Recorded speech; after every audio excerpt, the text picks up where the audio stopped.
Welcome back to another unboxing video, and today I have Mistwind from First Fish Games. Adrian Adamskiw, I apologize if I pronounced that wrong. Daryl Andrews are the creators, and art is by Gordon Oscar. And this is one I'm going to be honest, I kind of got caught up in the FOMO. Pick up and deliver games are not usually one of my favorite ones. I do have a few. But it's not my go-to game, but just the artwork and the fact that there's flying whales kind of got me involved and got me interested in it. And they put a bit of a unique twist to the pick up and deliver mechanisms in the game. I have to say I was surprised by the size of the box. The image is not probably doing it justice, but I did have to zoom out to be able to fit it all into the camera viewfinder here. And it's not actually, I had not been expecting it. I got an email from AllPlay saying my game was on the way, but of course it never tells you what it is. And I've got a few other things coming from AllPlay. So I really had no idea what was showing up, and it just showed up on my doorstep today. So I thought I'd share it with all of you. So as we open up the box here, we've got the rule book, and those of you that did back it on Kickstarter have already been made aware of an unfortunate typo, a misprint. It's in a couple places. This symbol is not oil. I believe it's supposed to be coal, and this is oil, and it's there. And I noticed it's also on the player aid board. As we look through, I haven't even looked through the rule book at all yet. I did look at it a bit when it first came, when they made it available on Kickstarter, and looks like it's laid out pretty well. It's just unfortunate about that misprint. And if I remember correctly, there's a misprint on a card as well. There are no plans to send out any fixes. The cardboard itself, here are the cardboard punch-outs. Your typical thickness for cardboard. Feels pretty sturdy. So we've got these scoring tiles. We have got a bunch of chips to go out there, different things you're delivering. I'm not sure exactly. Like I said, I haven't had a chance to really look at it. I literally just got it and opened it up and thought I'd share it. So the ABCD, I'm not exactly sure what that's for. You get down here then to they have some help cards. There's only 2 of them for a 4-player game, or 5-player game actually. And again, we do have the unfortunate misprint right there. It'd be nice maybe if they could send out some stickers to put over the top. I don't know if they'll do that though or not. And people have been saying online, disappointed that the proofreading didn't catch that, and it's amazing. You can proofread things over and over, and if you look at it too much, eventually you're still going to miss it, and that's unfortunate. That's what happened to them. I have to say, when you open it up, though, and my pieces are a bit jostled due to the shipping, but to have each player have their own organizer with everything in it is really quite nice. This one right here has got our score pad, and then plenty of room in there for some of those chips I just showed you. I am hoping they have a diagram on how to put this stuff away, but I didn't see one yet. When we get in here, let's just take the top off of one of these. Each comes with your, I'm going to call them bidding chips for lack of a better term. Your action selection chips maybe. We've got our flying whales, and I like the fact that they put them on clouds.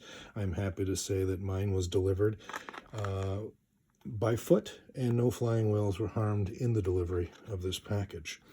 And then you've got your, I believe these were called the outposts. Now, the camera's probably not doing a very good job of picking this up. Let me get a different color. The green really shows up on. I don't remember us getting to the pledge level of a wash. But there it is. Now, it's not the typical wash I was picturing. It actually looks more to me, as a model painter, it looks more like a dry brush than anything. But it does pull out some of the details on the whale. You can see the straps a lot easier, and the windows in the boat and all of that. Even on the underside, you can see the jaw lines and such. And when you get into the outposts themselves, it really does, it does pop a few spots there for you so you can see the windows a little bit easier and things like that. When I first got it and opened it, I really thought that something was wrong with the plastic until I took a look at it a little closer. I just thought it was a molding issue, and it is their wash. Again, it's not what I was picturing. Now, word of caution, when I first open this, be careful when you're pulling out your players, because the lids are not super secure. I dumped the purple out when I first opened up the box, so just want to be careful there.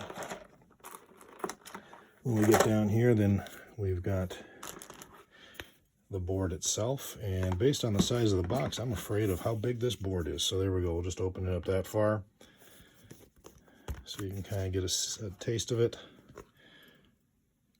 Kind of muted colors. I remember there was some discussion about that, but once you get these whales on there, I think the colors are just going to pop. We have even more organization than at the lower level. I don't know what goes in here, but it does have,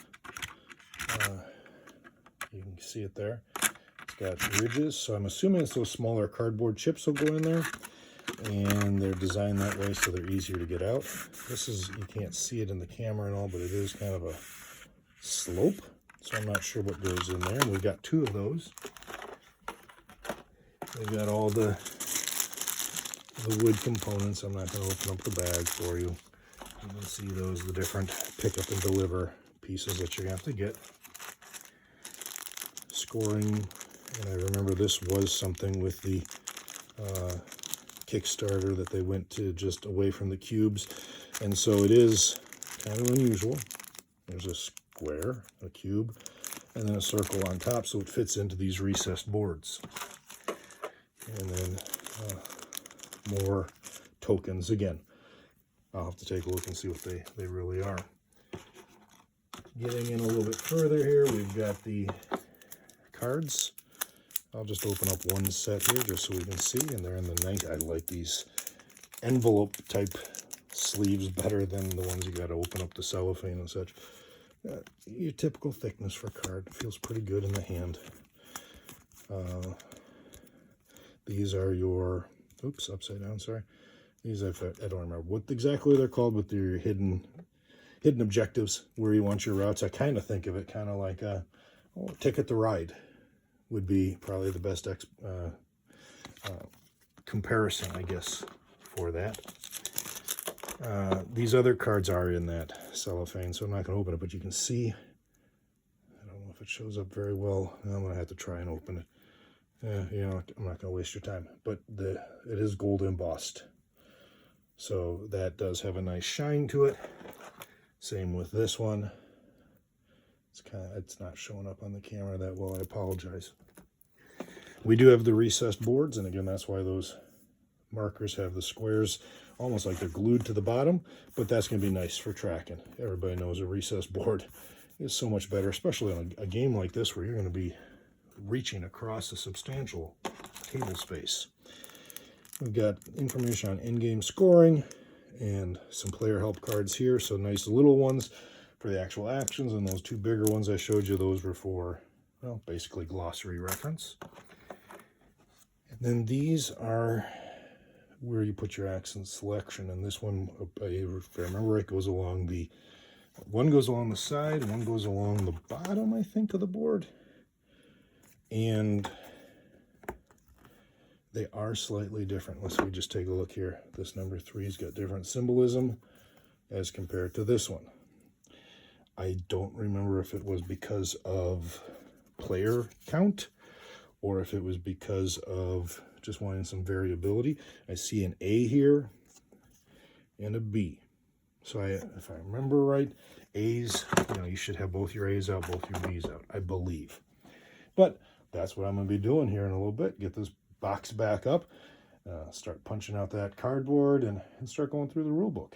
So there you have it. Again, we've got Mistwind from First Fish Games. I can't get to Gen Con. It's been many, many years since I've been able to go to Gen Con. So I'll have my own mini Gen Con here and learn this game and maybe a few others. Those of you going to Gen Con, have a good time, buy a few games, play a few games, but as always, Have a lot of fun. Take care.